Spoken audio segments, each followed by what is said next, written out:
Hi, my name is Gary Lee, Director of Membership Services for the Minnesota School Boards Association, and welcome to today's edition of MSBA Mailbag. The Health Insurance Transparency Act put into law a detailed process for the solicitation and selection of group health and hospitalization insurance for public schools.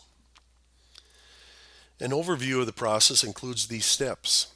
Number 1, request claims data 180 days prior to the plan renewal date. Number 2, issue a request for proposals or an RFP no later than 150 days prior to the renewal date and to a minimum of 3 providers, of which one must be the Public Employee Insurance Program. Number 3, open sealed bids no later than 90 days prior to the plan renewal date. Number 4, optionally negotiate with providers who submitted bids. Final bids must be received no later than 75 days prior to the plan renewal date. And number 5, school districts select the group health and hospitalization insurance provider no later than 60 days prior to the plan renewal date. Referring to the first step, school districts must request the current insurance provider provide non-identifiable aggregate claims records for the most recent 24 months. This data will be attached to the RFP. School districts should allow for a 30-day response period from the provider. Step number 2, MSBA recommends that the RFPs request an appropriate amount of detail so the school district can make an informed decision. A sample RFP can be found on the MSBA website under the Resources tab. These RFPs must be issued no later than 150 days prior to the plan renewal. The sealed bids must be opened no later than 90 days prior to plan renewal. Statute states that up to 3 representatives of the school district's largest labor unit may attend the bid opening. The statute is silent on whom the school district can have at the bid opening. MSBA recommends that school board members not attend the bid opening because of the potential conflict between the open meeting law and data practices law that requires that bid data be kept private until the final bid has been opened. MSBA has provided an analysis tool which can be found in the MSBA website under the Resources tab to assist school districts in their analysis of the submitted bids.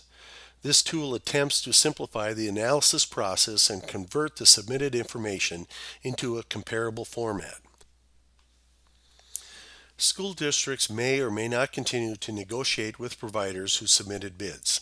If the school district does not enter into additional negotiations, then the initial bids are considered the final bids. If the school district enters into subsequent negotiations for a final round of sealed bids, the final bids must be received no later than 75 days prior to the plan's renewal date. Once the final bids have been received, all the data becomes public. The school district must wait 15 days after the final bid opening, but no later than 60 days prior to the plan's renewal date to select the provider. MSBA suggests that the completed comparison tool, along with commentary, be the substance of the rationale. Please see the Frequently Asked Questions document on the MSBA website for additional information. Thank you.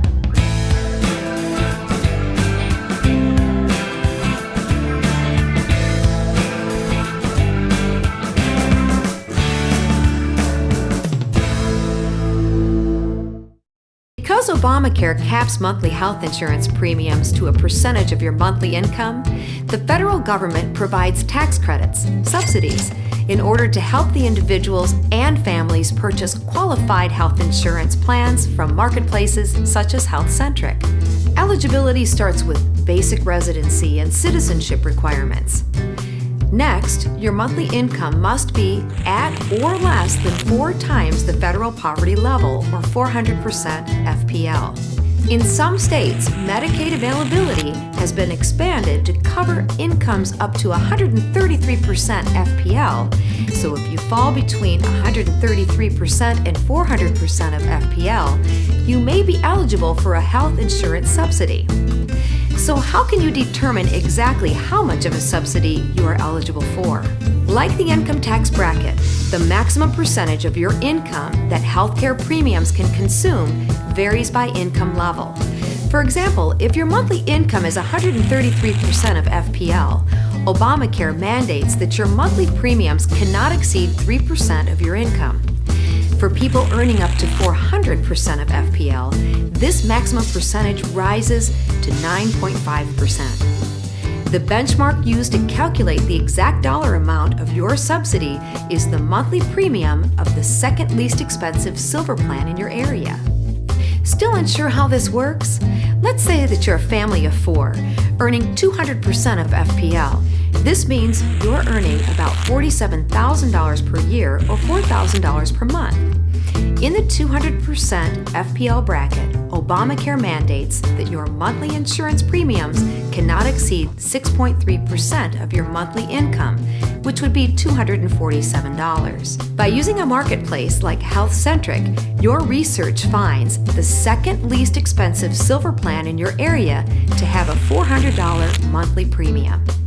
Since Obamacare limits your monthly premium to 6.3% of your taxable income, or $247, the government subsidizes the difference between $400 and your $247 limit. So in your case, $153. This amount is your subsidy, which can be applied to any plan available in the marketplace. If you decide to purchase a gold plan with a monthly premium of $500, apply your subsidy of $153 and pay a premium of $347. Or if you choose to purchase a bronze plan with a monthly premium of only $300, apply your subsidy of $153 and your premiums drop to only $147. If your income increases beyond your current bracket, you must recalculate your new subsidy based on your new maximum premium percentage. In addition, because this subsidy is actually a tax credit given directly to the insurance company, you may also choose to pay the full premiums without any subsidy and take the credit for yourself when filing taxes. While this may be a lot of information to take in all at once, feel free to contact us at HealthCentric directly, and we will be happy to help you determine your eligibility for a subsidy, as well as answer any additional questions you might have.